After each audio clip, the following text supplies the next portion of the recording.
broadcast network, AFTERBUZZ TV. Over 20 million weekly downloads in over 150 countries, and your number one source for after-show entertainment.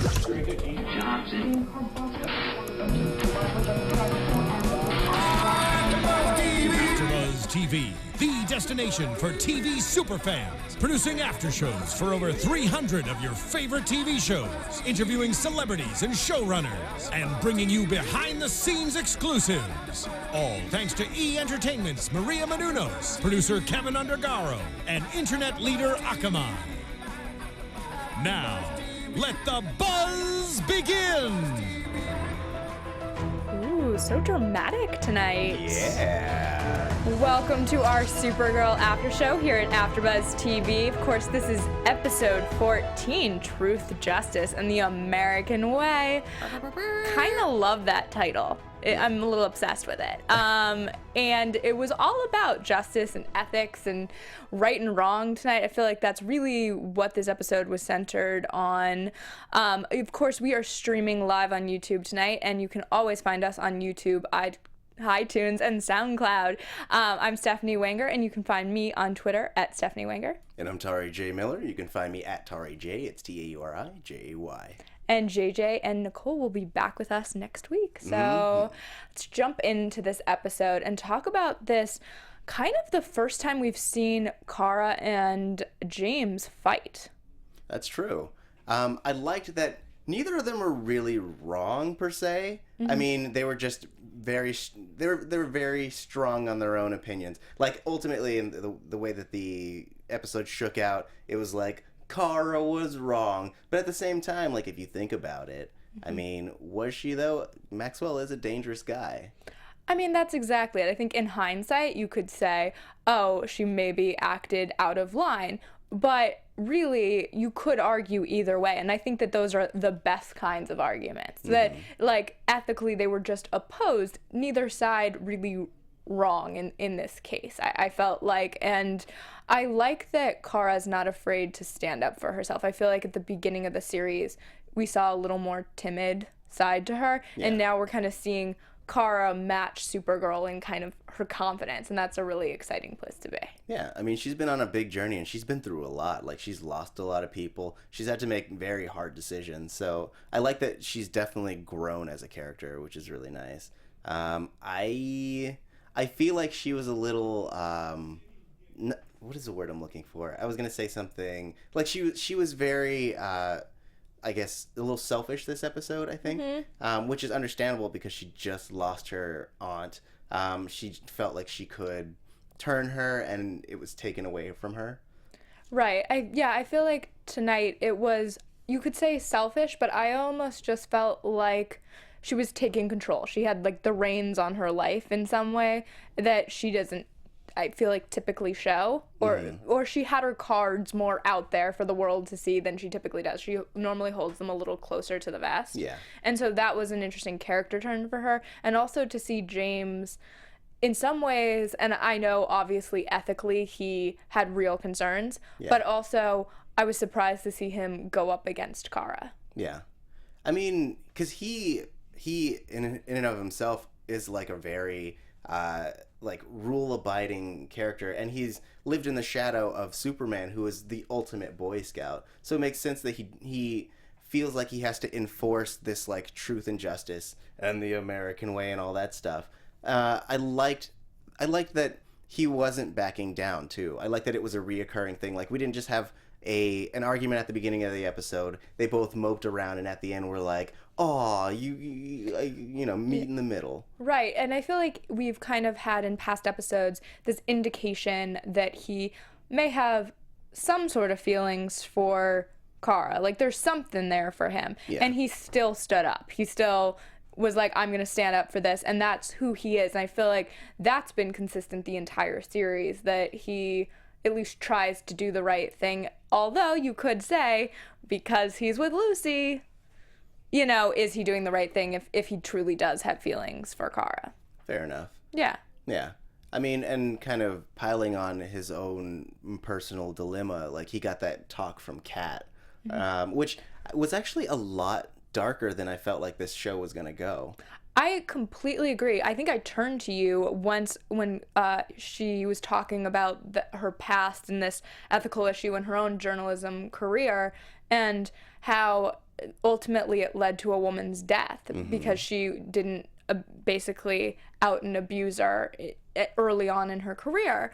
And I looked at you and I think I was completely shocked because I just couldn't believe that this show went there. Not that it's not a super important subject to be talking about, but it felt like such a weird deviation from kind of the tone of the show in general, because it's such a fun Monday night 8 o'clock like kind of family action fun show that this felt like a really dark turn. And I couldn't figure out exactly, like, obviously it pushed James to continue on and be ethical, but I couldn't figure out why it had to be quite so dark, if I'm honest. Well, I mean, because I think that ultimately it was to show that their actions have consequences, because every day that she struggles with this idea that since she didn't take action, or I guess their inaction has consequences, if anything. Right. And so I felt like they had to show that it like, if it was like, I didn't report this thing and then someone got away with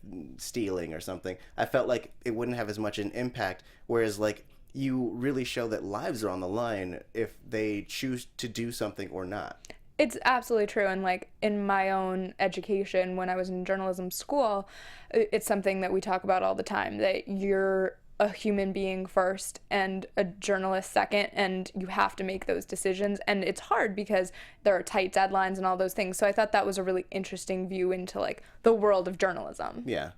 I mean, I felt also, just to kind of, like, not to sidetrack or anything, right, but I mean, kind of talking about how it's so different from the way it began, I think that they felt like they could go this dark with this story and the one we get later, because, I mean, once the last episode that we had was supposed to be the end of the season. Right. And so now that they've been able to push the story out to 6 more episodes, they have a little more freedom and they have a little more wiggle room to kind of tell darker stories and let our characters do a little bit more, as opposed to being confined to their short story and not really knowing where ratings were going to take them. Right. Speaking of that, I don't know if you would agree with this or not, but I felt like tonight, for the first 13 episodes, we had this kind of thing of a villain and how is Kara / Supergirl going to contain or make, the universe safe again from this villain. And this was the first episode where I felt like we were really kind of getting a deep character dive. Mm-hmm. Like, it was really about who she is and what she stands for. And we've had moments of that in past episodes, but this was really an entire episode dedicated to peeling back these layers of Supergirl. Yeah, I'd agree. I mean, I feel like that's what a lot of first seasons have to kind of get through, is they have their monster of the week or their criminal of the week. They vanquish them and kind of throw a little bit of character stuff so they have an overall arc.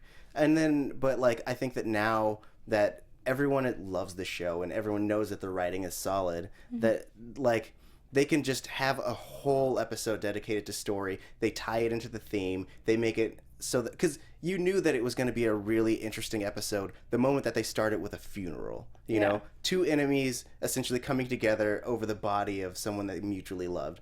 And I think that was the best way to set the tone for the whole episode. I agree, and it heightened everything. I think this episode really shows, even when she's fighting a villain, why she's kind of fighting, and she really does want to do well, and that kind of takes us back to Maxwell, and she's really afraid for her family. That's what I get when she's trying to protect her family and herself from what she considers evil, and that's Maxwell. Right. And so it's really interesting to me that that's where they took it, and she really is, I think, really deeply concerned at the beginning of the episode of what he's capable of. Yeah. I mean, do you think that he should have been let or set free? I think they're going to come to regret it, probably. Yeah. Because they kind of have this notion at the end of the episode that, like, if you tell, we'll tell on you.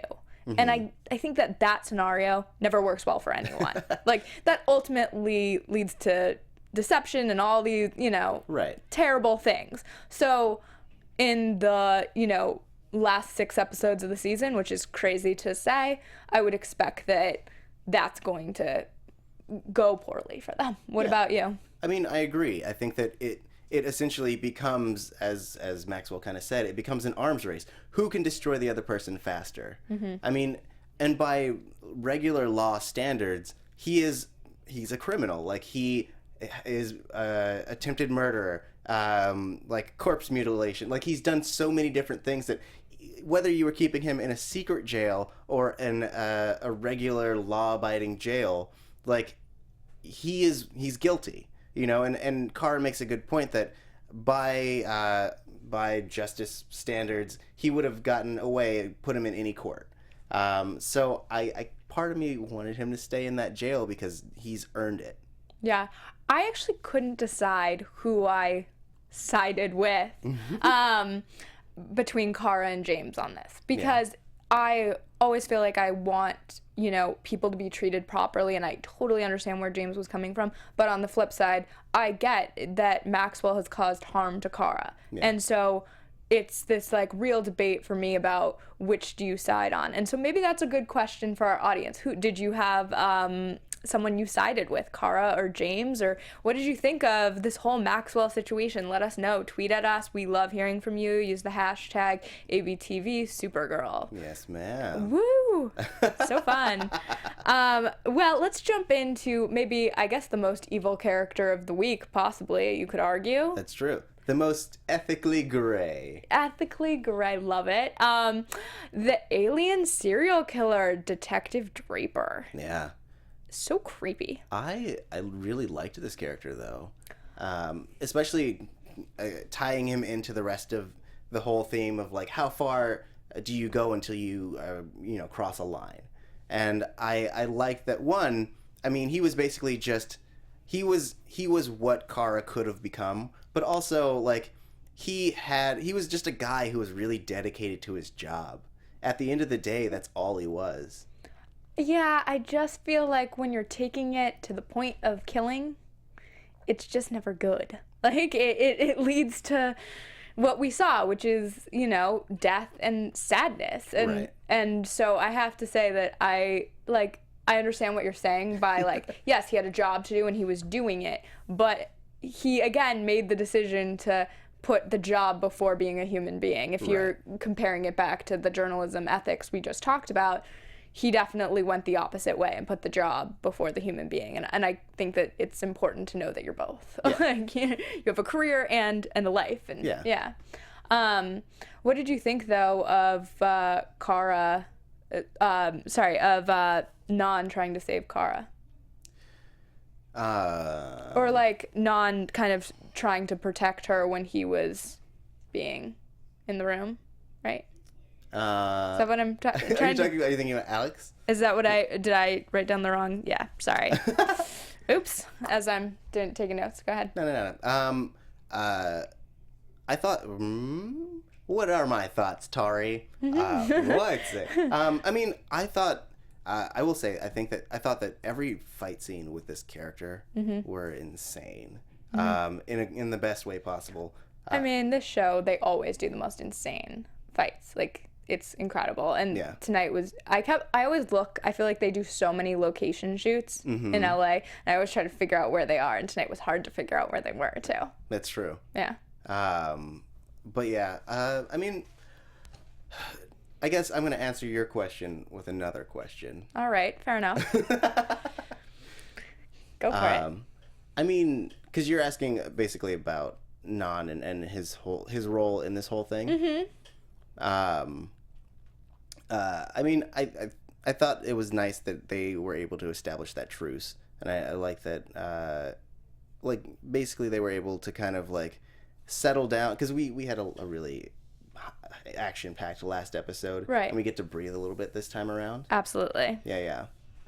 I agree. No, I thought it was interesting that was the way they took it, for sure. And that's what I was kind of trying to get at before in my very poorly worded question. But yeah, that I think that's going to be interesting. Another thing that's going to play out, I think, in the episodes to come. With that, let's jump into maybe my favorite part of the episode tonight, which was Kara Kara got an enemy, not as Supergirl, but kind of as Kara, and I feel like that's pretty unusual. Like, I think this is the first time, correct me if I'm wrong, that she has like a work enemy, if you will, and I hate calling her that, but Siobhan, who Talia Ricci from Chasing Life plays, and I kind of liked this dynamic of having to compete for Kat's attention. Yeah.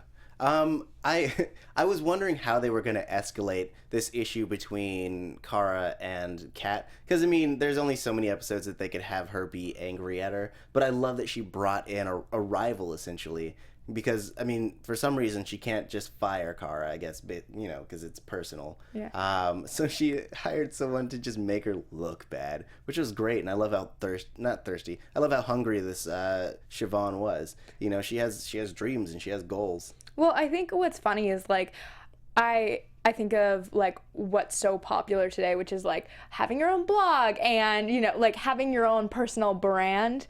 And it was, like, the representation of, like, Kara, who wants to just, like, serve Kat. Like, I think she has larger career ambition, but, like, at this point, really into just doing the best job she can do as an assistant. Yeah. And you could tell that, given the opportunity, Siobhan would leave that assistant position yesterday. Right.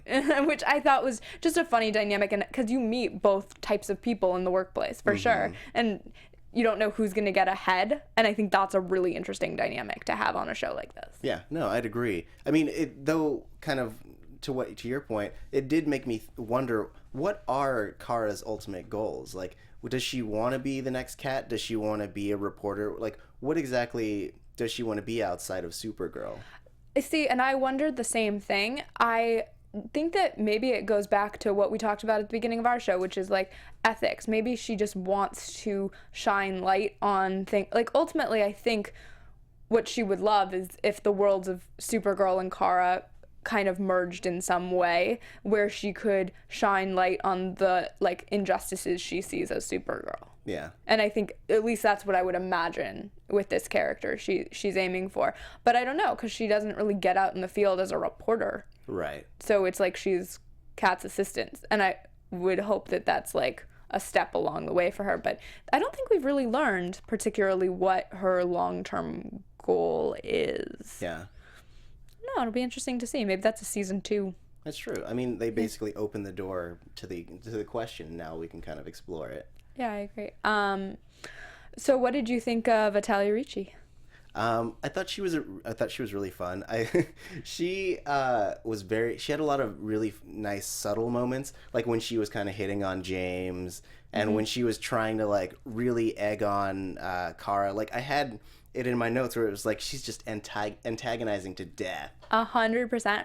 Also, I just love that she was trying to be discreet when she's asking about James. She's like, I-aming it, which is totally the way you would in an office. Like, I don't know, actually, because then it's, like, permanently on a record somewhere. But regardless of that, like, she was trying to be super discreet in the office, and Kara was having none of it. And would just be like, so no, we're friends. Like, I just thought that was, like, a hilarious, again, it's the office dynamic, and I can't get enough of, like, the office dynamic there with Wynn looking on. Yeah. It's just so funny to me, and it's something I love when she's Supergirl, but in some ways I find the Kara stuff even more interesting in some ways. I mean, because it's grounded, it's relatable. Yeah. Like, I mean, everyone dreams of being a superhero, but, like, you can definitely see yourself in Kara dealing with bosses who you don't like or who don't like you, dealing with people who are trying to take you down and stuff like that. I completely agree. Supergirl, I mean,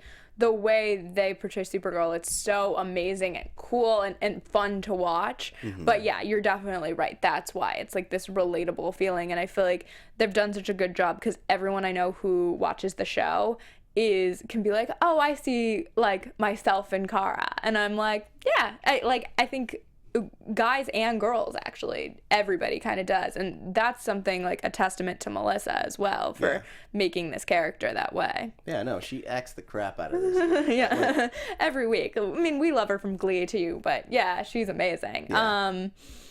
So, do we want to reveal? I feel like this has pretty been revealed already, but let's talk a little bit about Siobhan becoming Silver Banshee. Banshee. I knew I was gonna mess it up. Silver Banshee. Yeah, whatever. I would name a character that. Yeah. But let's talk about that. What do you think of that? We kind of saw. Do we see it in the preview next week? I guess not. Not yet. Not yet. Yeah.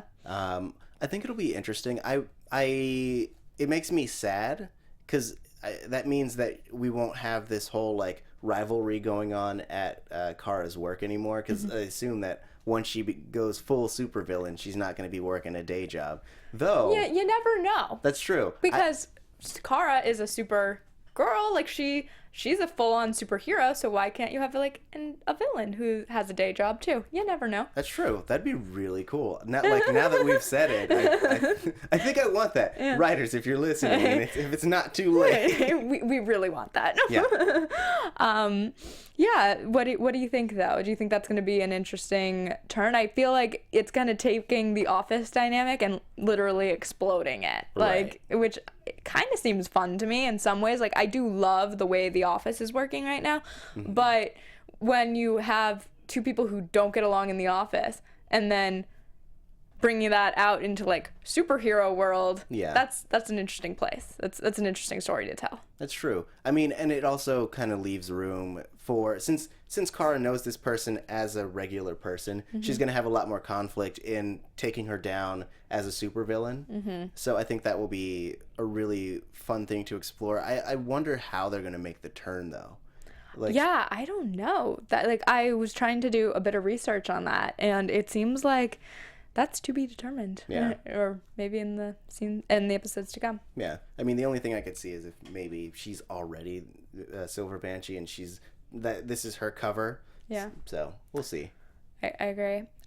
So let's loop back to, I guess, a little more office dynamics with Lucy. I feel like everybody now works in the office, which is like, really, I'm like, just everyone's there. Like everyone hangs out, but Lucy and James, who are really kind of, seems like by the end of the episode on the outs because he will not reveal all his sources, if you will, and what he knows about Supergirl. Obviously that Supergirl is Kara and Kara is Supergirl. Yeah. I feel like, and maybe this is because I'm not like a ship guy, but like I feel like she's being so unreasonable, and it seems unfair to essentially blow up your relationship because James like knows the secret identity of a superhero, or because he's hanging out, because he's had this long history with Superman, and now he has kind of the same thing. It's like as if she as a girlfriend is like, you can't hang out with your friends anymore. Yeah, it's a weird move to me, but maybe she just feels like he's abandoning her. I'm not sure. I agree though. Like in general, it seems jealous and odd. Yeah. But maybe she feels intimidated by Supergirl because she hasn't put it together yet. And I'm assuming even if he doesn't reveal that, that's what's going to happen in the next few weeks, is that we're going to get Lucy figuring out who Supergirl is. Right? I can't imagine that being maybe the end of the season. I don't know. I just feel like it'll be sooner rather than later. Yeah. I mean, she made it seem like Jimmy and Superman had a secret relationship for like decades. Yeah, I wanted more of that, like a bromance. Like what was going on? Yeah. Yeah. I mean, do you think that Jimmy will actually, or James? Do you think that James will actually reveal it? And I mean, do you think that would save his relationship? I think they're on the way like to a breakup, whether or not he reveals it or not, to be honest. I think he seems to have some lingering feeling about Kara, because he's so upset that she was like dating someone else, and he kind of, if we recall, looked the same as Wynn, like that kind of upset about it. Yeah. And so I think that alone probably will lead to problems. It would lead to problems in any relationship, but if Lucy starts to put more puzzle pieces together, they really are on the road to a breakup. I don't know that it'll happen next episode, but I feel like with time Yeah. This is not a long-standing relationship. Sorry if you ship that couple. Just saying. Doesn't seem, maybe I'm wrong. Tweet at me. Oh man, your Twitter's gonna blow up. I'm okay with it. I do Pretty Little Liars too. I get lots of tweets about all the couples that I complain about. Okay, so let's talk about the end of the episode, this final scene, where Kara leaves the DEO. Yeah. I mean, she had been sprinkling out her anger at Henshaw this whole episode. And like I like that he is willing to take that hatred because he's trying to protect her relationship. But at the same time, like, secrets don't make friends, man. Yeah. And so like the longer they draw this out, then it's gonna be like, you killed my aunt and you also lied to me for however long that is, you know? Right. And you let me hate this guy. Like, it's just gonna pile up. I agree. Yeah. I mean, it just is kind of, like, it's coming to a head in some way. And I feel like we'll get into predictions in a little bit, actually. But it was an interesting way to leave the episode. Right. Because it made me curious for what's to come. And I feel like whenever you can leave an episode where I'm like, ooh, what's happening next? That's what I want in a show like this, for sure. But do you think what do you think Hank's reaction will be to her? I mean, he's very fatherly, so it's like if your teenage daughter was mad at you for grounding them or something. I mean, the stakes are a lot higher, but I mean, I think that he's willing to kind of like let her suss out her feelings, and eventually she can only stay mad for so long, and I think that he'll try to repair the relationship when he can, and he'll call on her when they're needed. Yeah. And I think Alex will be stuck in the middle. Right. Which is probably a really tough place to be. Like, because you're choosing between your sister and your boss. Right. Really. And how do you begin to choose? Especially when she's carrying the weight of that secret, you know? Yeah. Interesting. So, yeah. We have 6 more episodes to let all of this come to a boil, and I think it's going to explode. I'm so excited about it, and I also feel like really like they did the first kind of a capsule of the first 13 episodes, and now this is like open the floodgates. Like this was kind of the beginning of what's to come in these next 6 as well as in season 2, because I believe there's been I think they've already picked up for season 2. I believe so, yeah. Yeah. So let's get into just a little bit of news and gossip. AfterBuzz TV News. So this is sad news, and I don't like reporting sad news, but okay. Peter Facinelli broke up with Jamie Alexander from Blind Spot on NBC.